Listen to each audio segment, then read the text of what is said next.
இங்கே ஒரு பையன் ஒரு லேடியை பார்க்க வந்திருக்கான். ஆனால் அவங்க வெளியே போயிருக்காங்கன்னு ஒரு பொண்ணு சொல்கிறா. நீங்கள் வெளியே வெயிட் பண்ண வேணாம், உள்ளே வந்து உட்காருங்கன்னு சொல்லிட்டு உங்கள் பேர் என்னன்னு கேட்டோம். அவர் பேரை கூகுளில் போட்டு சர்ச் பண்ணால் அவரோட டாக்குமெண்ட்ரி டைரக்டர்னு தெரிய வருது. அந்த பொண்ணு கேட்குற டாக்குமெண்ட்ரிலாம் போர் அடிக்காதா அப்படின்னும் போது நாங்கள் நிறைய இடத்துக்கு போவோம், ஜெயிலுக்கு போவோம், ரெட் லைட் ஏரியாவுக்கு போவோம், அங்கெல்லாம் வந்து அந்த மனுஷங்க எப்படி வாழ்றாங்கன்னு தெரிஞ்சுப்போன்னு சொல்லிட்டு இருக்கான். கொஞ்ச நேரத்தில் அந்த லேடி வந்துடுறாங்க. இந்த பையன் சொல்கிறான், நான் அவங்க இறந்து போன பையனோட ஃப்ரெண்டுன்னு சொன்ன உடனே 2 பேரும் இன்ட்ரோடியூஸ் ஆகிக்கிட்டு எல்லாரும் ஒன்றா உட்காந்து சாப்பிட ஆரம்பிக்கிறாங்க. அந்த லேடி கேட்குறாங்க, உங்கள் அப்பா அம்மாலாம் என்னப்பா பண்ணுறாங்கன்னு. அவங்கெல்லாம் வெளிநாட்டில் இருக்காங்க, நான் அப்பப்போ போய் பார்ப்பேன். என் தம்பி இறந்ததுக்கு அப்புறம் இந்த மாதிரி ஆயிடுச்சு. என்னப்பா ஆச்சு தம்பிக்குன்னு கேட்டா, ஒரு நாள் வந்து என் தம்பி தற்கொலை பண்ணி இறந்து போயிட்டான், அவங்க பையன் எப்படி இறந்து போனோ அந்த மாதிரி தான் ஒன்று அவங்களும் ஃபீல் பண்ணிக்கிட்டு இருக்காங்க.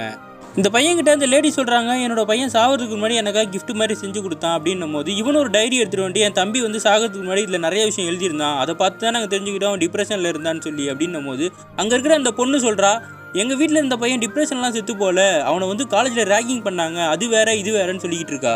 அப்போ தான் இந்த பையன் உண்மையை சொல்கிறான், நான் வந்து உங்கள் பையனோட ஃப்ரெண்டே கிடையாது, நான் ஒரு ஜெயிலில் டாக்குமெண்ட்ரி எடுத்துகிட்டு இருக்கும்போது உங்கள் பையன் சாவதுக்கு காரணமாக இருந்த ஒருத்தனை பேட்டி எடுத்தேன்.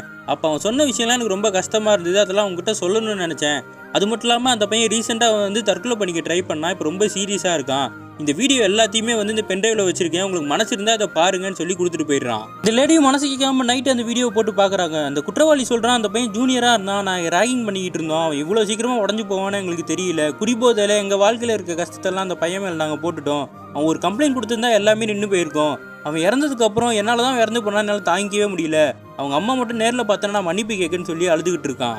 அந்த லேடியும் அந்த டேரக்டரை பார்த்து கேட்குறாங்க, இந்த வீடியோ பார்த்தவொன்னே அவனை மன்னிப்பேன்னு நினைக்கியான்னும் போது இல்லை நீங்கள் பார்க்கணுன்றதுக்காக தான் அந்த வீடியோ கொடுத்தேன்னு அவன் சொல்கிறான். அந்த வீடியோ பார்த்ததுக்கப்புறம் தெரியாமல் நான் அந்த பையனுக்காக கண்ணீர் விட்டேன், அந்த பையன் பேசுனது எல்லாமே எனக்கு கஷ்டமாக தான் இருந்தது, ஆனால் அவனுக்கு இந்த தண்டனைலாம் கொடுத்து தானே ஆகணும், ஆனால் நான் ஒரு விஷயத்தில் ரொம்ப கஷ்டப்பட்டேன், அவங்க அம்மாவை நினச்சி எப்படி நான் ஒரு குழந்தை இல்லாமல் கஷ்டப்படுறேனோ அதே மாதிரி அவன் செத்ததுக்கப்புறம் அவங்க அம்மாவும் கஷ்டப்படுவாங்களேன்னு ஃபீல் பண்ணிகிட்டு இருக்காங்க. அந்த லேடி டேரக்டரை காரில் கூட்டு போயிட்டு இருக்கும்போது சொல்கிறாங்க, என் பையன் செத்ததுக்கு அப்புறம் தான் அவன் காலேஜில் ரேகிங் பண்ணியிருக்காங்க, இவ்வளோ கஷ்டப்பட்டிருக்கான்றதே எனக்கு தெரியும், என் பையனும் சரி உன்னோட தம்பியும் சரி ஜெயிலில் கஷ்டப்படுற அந்த பையனும் சரி அவங்க வீட்டில் இருக்க யாரையுமே நினச்சி பார்க்க மாட்டாங்க, முக்கியமாக அவங்க அம்மாவை.